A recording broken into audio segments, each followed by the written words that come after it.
Hi, I'm Emily, I'm 40 years old, and this story still makes my hands shake. Last summer, I found out my own family went on a trip, and didn't invite me, but expected me to stay behind and care for their pets like it was nothing. What I discovered that day changed how I saw them forever. Tell me where you're watching from in the comments, and subscribe for more stories about family drama, quiet revenge, and emotional courage. I didn't find out about the trip from a phone call or a kind conversation. I found out while standing in my kitchen, holding a mug that had gone cold in my hands, staring at my phone like it had just betrayed me. My sister's smiling face filled the screen, son behind her, suitcase at her feet. The caption read, "Family time before we head out." My heart dropped, not all at once but slowly, like something heavy sinking into deep water. At first, I told myself I must be mistaken. Maybe it was an old photo. Maybe it was a joke. I tapped the screen hoping the date would say last year or some forgotten memory. It didn't. It said today. I stood there longer than I should have, listening to the hum of the refrigerator, feeling foolish for not understanding what was right in front of me. My name wasn't mentioned. Not in the caption. Not in the comments. Other relatives were tagging each other, laughing, wishing them safe travels. I scrolled once more just to be sure. My chest felt tight like I'd forgotten how to take a full breath. I hadn't missed a call. I hadn't ignored a message. No one had told me anything. I thought back to the phone conversation from a week earlier. My sister had called to ask how I was doing, her voice light, casual. She talked about the weather, about work, about nothing important. At the time, I'd felt oddly relieved that she called at all. Now I realized she had been careful. Too careful. I decided not to jump to conclusions. That's always been my habit. I believe in giving people the benefit of the doubt, sometimes longer than I should. I told myself there had to be an explanation. Maybe it was last minute. Maybe it was complicated. Maybe they assumed I wouldn't want to go. I picked up the phone and called her. It rang longer than usual. When she answered, her voice sounded rushed, almost distracted.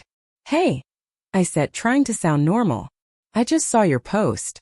Looks like you're going somewhere." There was a pause.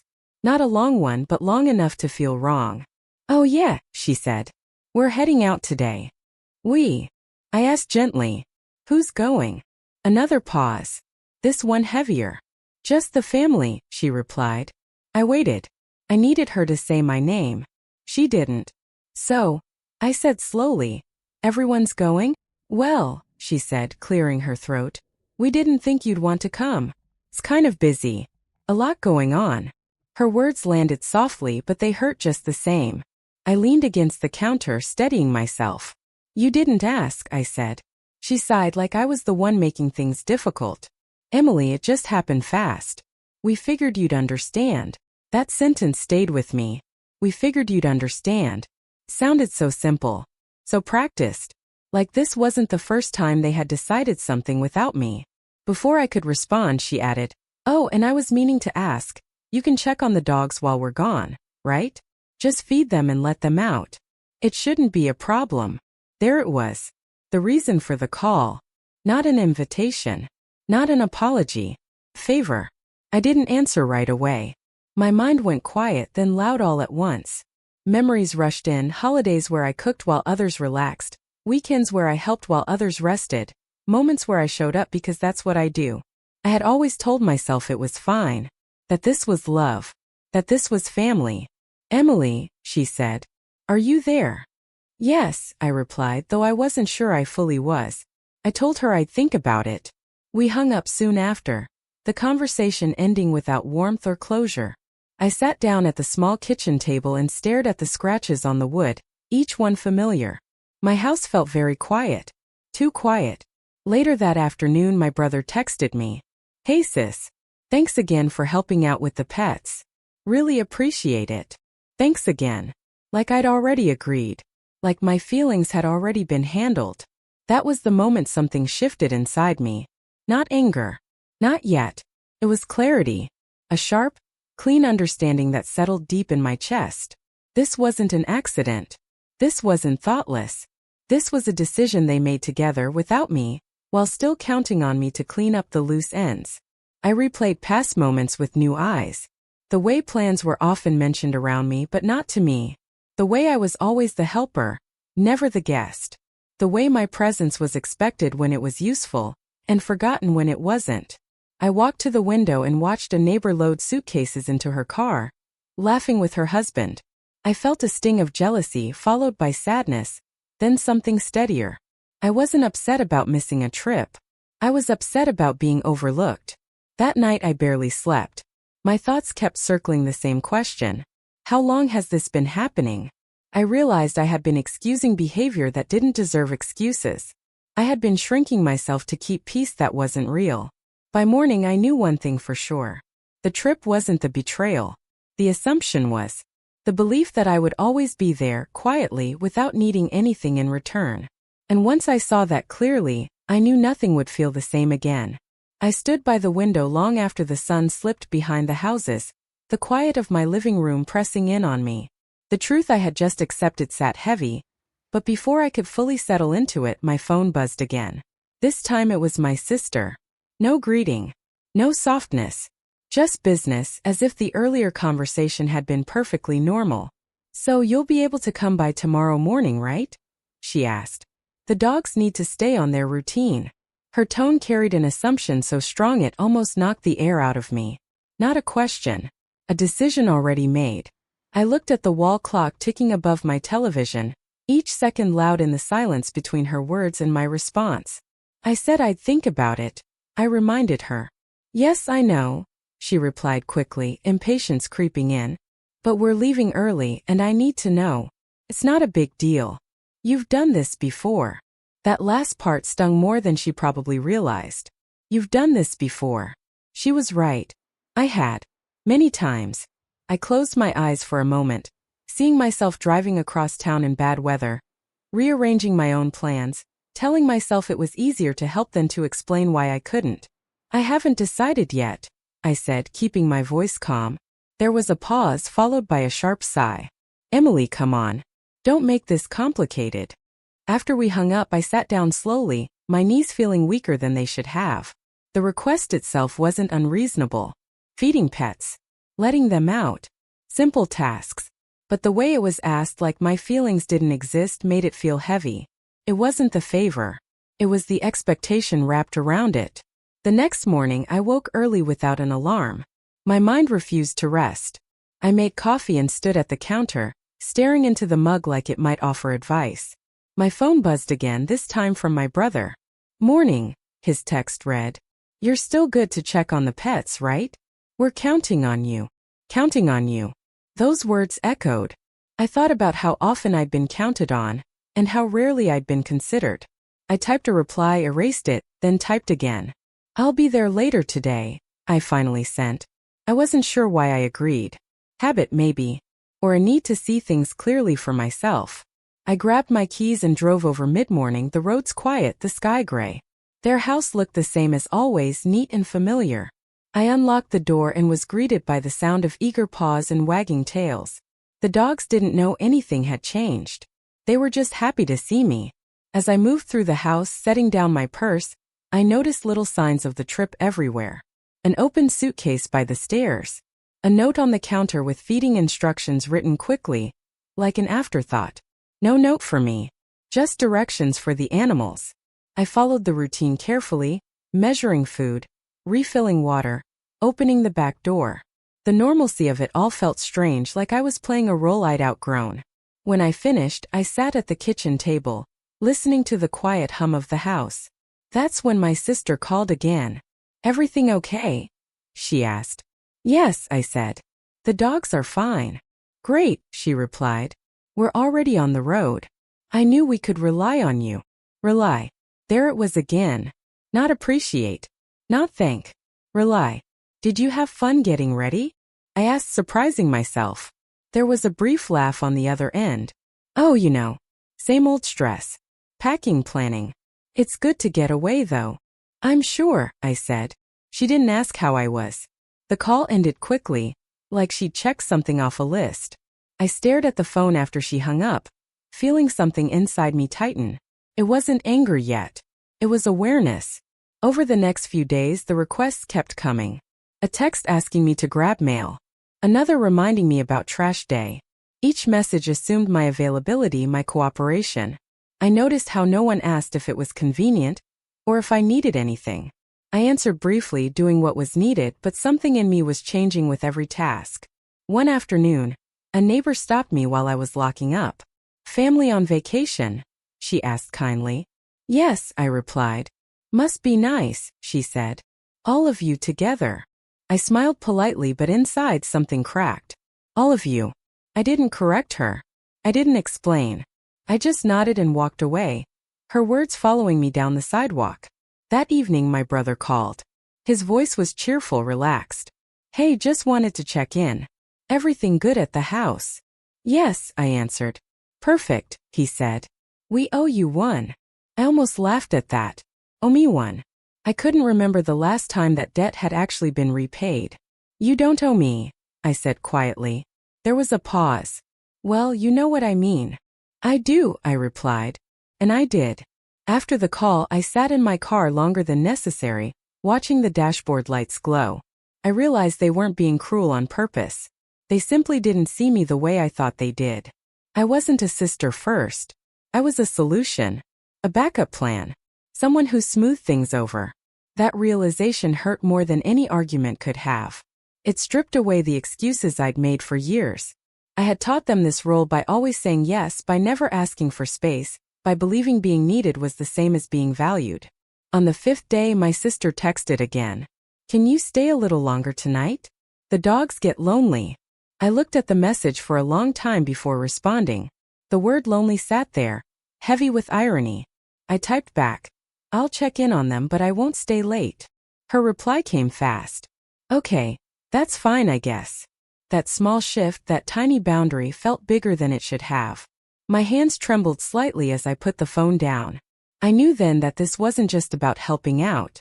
It was about noticing how easily my presence was assumed, and how quietly my absence would be felt. As I drove over that night, the house lights glowing softly, I felt something new settle in my chest. Not resentment. Resolve. I was still doing the favor, but I was no longer doing it blindly.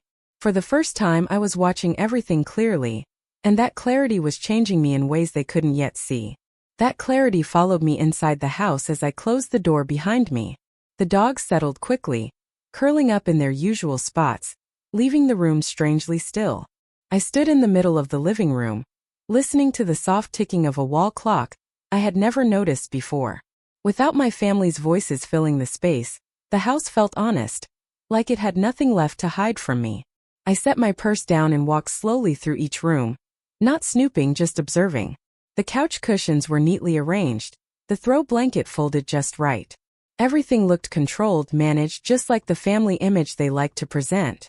I realized how often I had helped maintain that image without ever being acknowledged for it. I straightened messes that weren't mine. I smoothed over tension that didn't start with me. I filled gaps quietly. In the kitchen, I noticed a calendar on the fridge. Dates were circled, notes written in quick strokes. Appointments, reminders, birthdays. My name wasn't written anywhere. I wasn't surprised, but seeing it made something settle deeper. I had always existed outside their planning, yet somehow inside their expectations. That contradiction sat heavy in my chest. I made myself a cup of tea and sat at the table where we'd shared countless meals. I remembered holidays where I'd arrived early to help cook, stayed late to clean, and left with leftovers pressed into my hands instead of thanks. Back then, I told myself that was just how families worked. Sitting there alone, I wondered when I had decided my role was fixed, unchangeable. A sound broke the silence. My phone vibrated on the table. A message from my sister popped up. "Everything okay there?"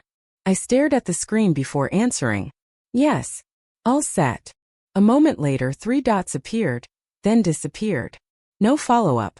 No concern beyond the task. I set the phone face down, feeling oddly calm. The house wasn't judging me. It wasn't asking anything from me. It simply existed, and in that quiet, I could hear my own thoughts clearly. I wandered into the guest room, the one I usually slept in when visiting. The bed was neatly made, untouched. I realized that even when I stayed over, I never fully settled in. I lived out of a bag, careful not to leave too much of myself behind. I had always been a visitor in a place that was supposed to feel like home. As I stood there, a memory surfaced.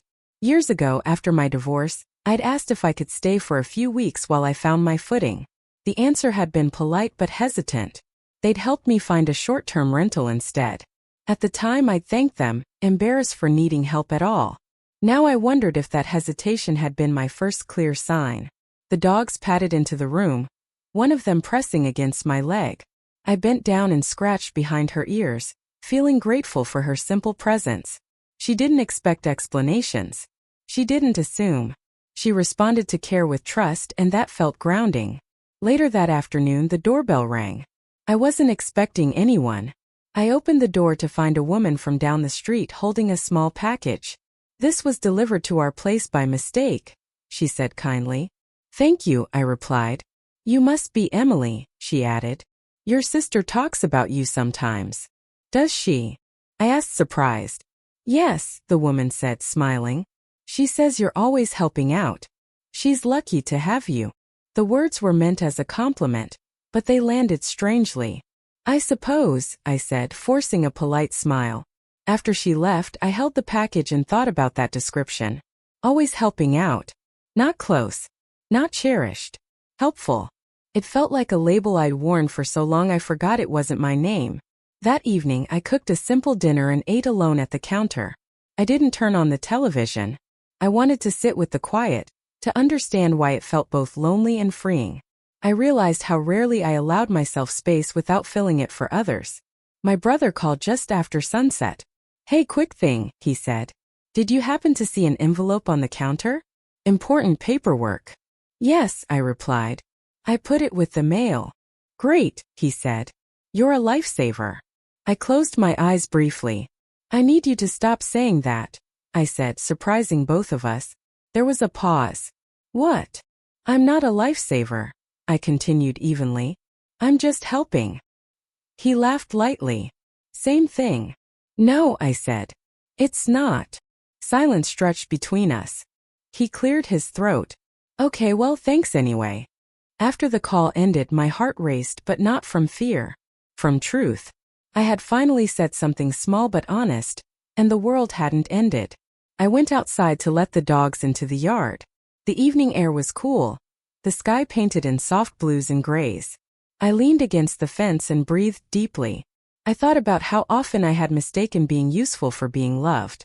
I had confused responsibility with connection.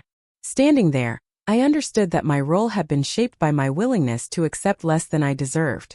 Inside, I noticed a framed family photo on the hallway wall. Everyone stood close together, smiling. I remembered that day. I had been the one behind the camera. At the time, I hadn't minded. Someone had to take the picture. Now I saw the pattern clearly. I didn't feel angry. I felt awake. Before leaving for the night, I wrote a short note and placed it on the counter. "Dogs are fed and settled. See you tomorrow." No extra warmth. No smiley face. Just facts. Driving home, I felt lighter than I had in days. The empty house had shown me my role not through words, but through absence. Without noise or expectation, I could finally see myself clearly.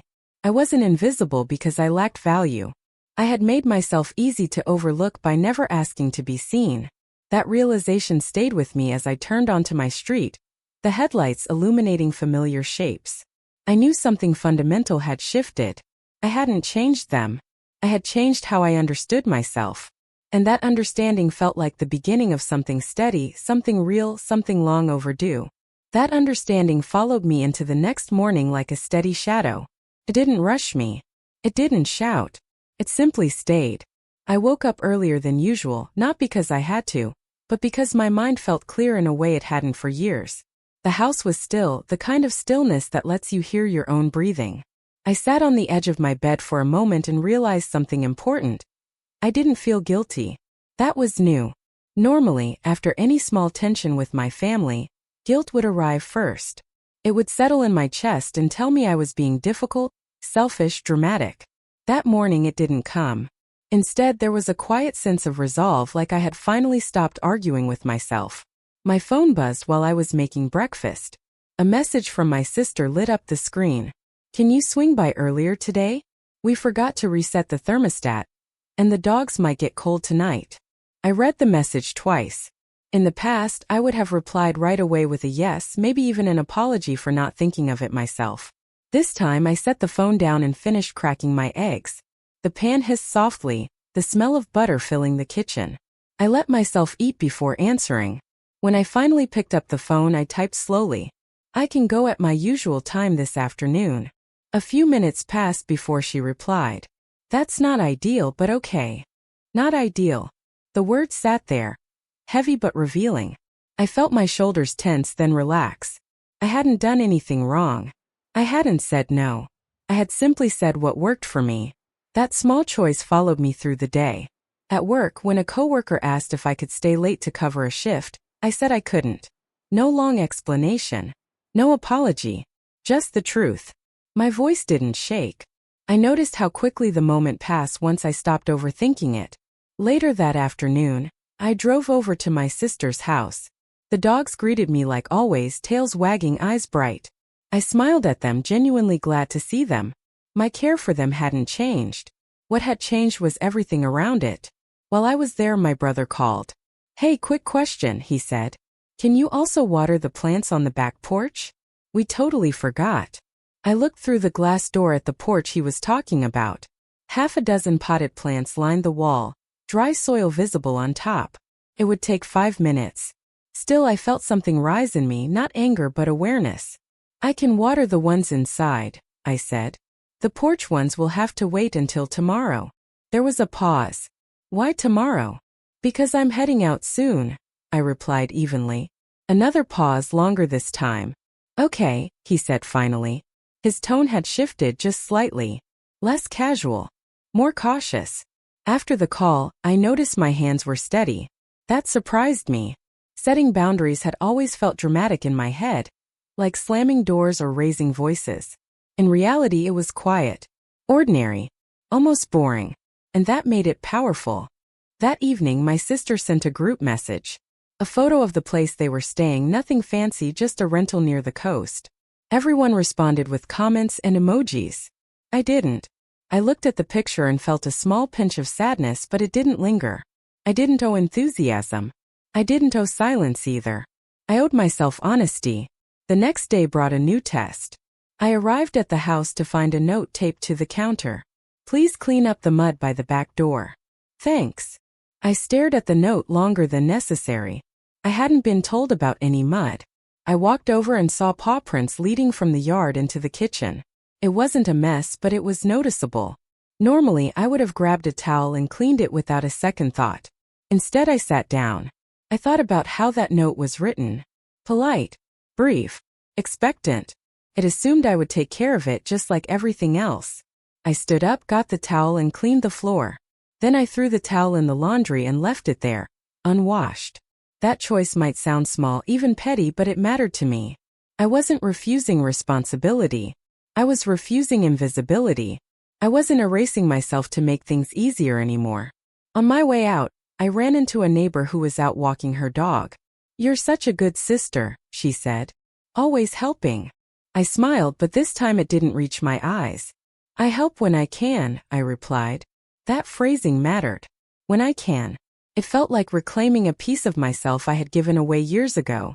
The calls from my family grew more frequent as the days went on. Nothing dramatic. Just small things. Questions. Requests. Adjustments. Each one carried a faint edge of confusion, like they were trying to understand a change they couldn't quite name. Are you upset? My sister asked one night. No, I said truthfully. You just seem distant. I'm just doing what works for me, I replied. She didn't respond right away. When she did, it was with a short, okay. That word used to make me anxious. It didn't anymore.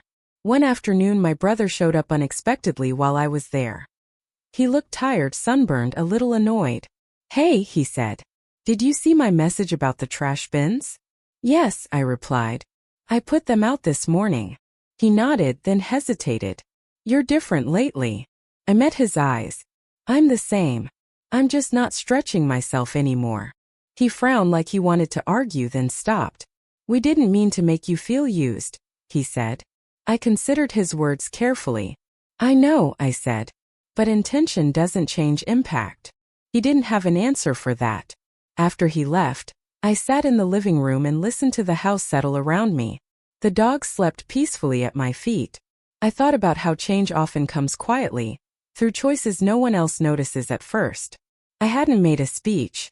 I hadn't demanded anything. I had simply stopped overgiving. That shift began to ripple outward. I noticed it in how I spoke, how I moved, how I made plans. I didn't rush anymore. I didn't fill every silence. I let people sit with their own discomfort instead of rushing to fix it. By the end of the week, the tone of messages changed. Requests became questions. Assumptions turned into pauses. My family hadn't suddenly transformed, but the dynamic had shifted. And that shift started with me. One night, as I locked up the house and headed to my car, I felt something settle firmly inside my chest. Confidence, maybe. Or self-trust. Whatever it was, it felt earned. I hadn't confronted anyone. I hadn't created a scene. I had made quiet choices one after another, and those choices were reshaping everything. I understood now that real change doesn't always announce itself. Sometimes it arrives softly through steady decisions and stays because you finally decide to stay with yourself. I carried that steady feeling with me as the final day of their trip arrived. I woke up calm, not bracing myself for their return the way I used to. There was no knot in my stomach, no rehearsed explanations waiting on my tongue. I moved through my morning slowly, intentionally, aware of each small choice. When I arrived at their house one last time before they came back, the dogs greeted me with the same familiar joy, but everything else felt different. I wasn't there to prepare the stage anymore. I was there to finish what I had agreed to do, nothing more. I cleaned their bowls, folded the note with feeding instructions, and placed it neatly in a drawer. I checked the thermostat, locked the doors, and sat on the couch for a few minutes, listening to the quiet one last time. I realized I would miss this silence, not the house itself but what it had given me. Space, perspective, strength. I stood up, grabbed my purse, and left without looking back. Their car pulled into the driveway later that afternoon. I was already home, sitting at my own kitchen table sipping tea. My phone buzzed with a message from my sister. "We're back. Everything okay?" I read it without urgency. "Yes. Dogs are fine," I replied. A few minutes later, another message appeared. "Can you come by later? We want to thank you." That was new. Wanting to thank me instead of assuming I'd show up. I paused before responding. "I can stop by tomorrow," I wrote. There was a longer gap before she answered. "Okay. Tomorrow works." The next day I arrived mid-morning. The house felt different now that they were back, louder, fuller, a little tense. My sister hugged me quickly at the door, her arms stiff. My brother nodded from the kitchen. The dogs ran in circles, thrilled to have everyone home. I smiled at them, then waited. "Well," my sister said, clapping her hands lightly, "thank you for taking care of everything." "You're welcome," I replied. She tilted her head, studying me. "You okay?" "Yes," I said again, evenly. My brother cleared his throat. "We were thinking. Maybe we should have invited you." The words hung in the air, awkward and unfinished. I didn't rush to fill the silence. I let it sit where it belonged. "Maybe," I said finally. They both looked surprised. Not angry. Not relieved. Just unsure. That was new for them. My sister frowned slightly. "You don't seem upset." "I'm not," I said. "I'm just clear." She glanced at my brother, then back at me. "Clear about what?" I took a breath. "About my place. About what I'm willing to do and what I'm not." My brother shifted his weight. "We didn't mean to hurt you." "I know," I said. "But that doesn't mean it didn't." No one argued. That surprised me most of all. My sister's shoulders slumped a little. "We just assumed you'd understand," she said quietly.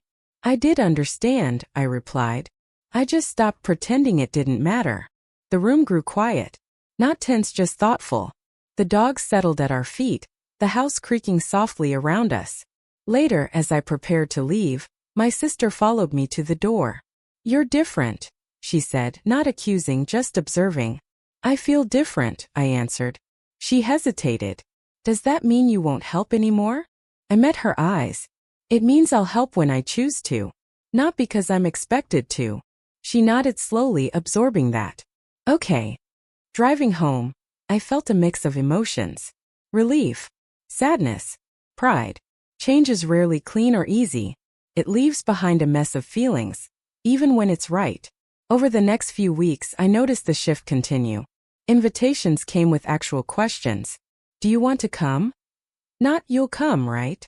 Favors were asked, not assumed. Sometimes I said yes. Sometimes I didn't. Each time I felt grounded in my decision. One afternoon my sister called just to talk. No request. No agenda. We spoke about ordinary things, the weather, her job, a show she'd been watching. When we hung up, I realized how long it had been since our conversations felt balanced. At a family dinner later that month, my brother pulled me aside.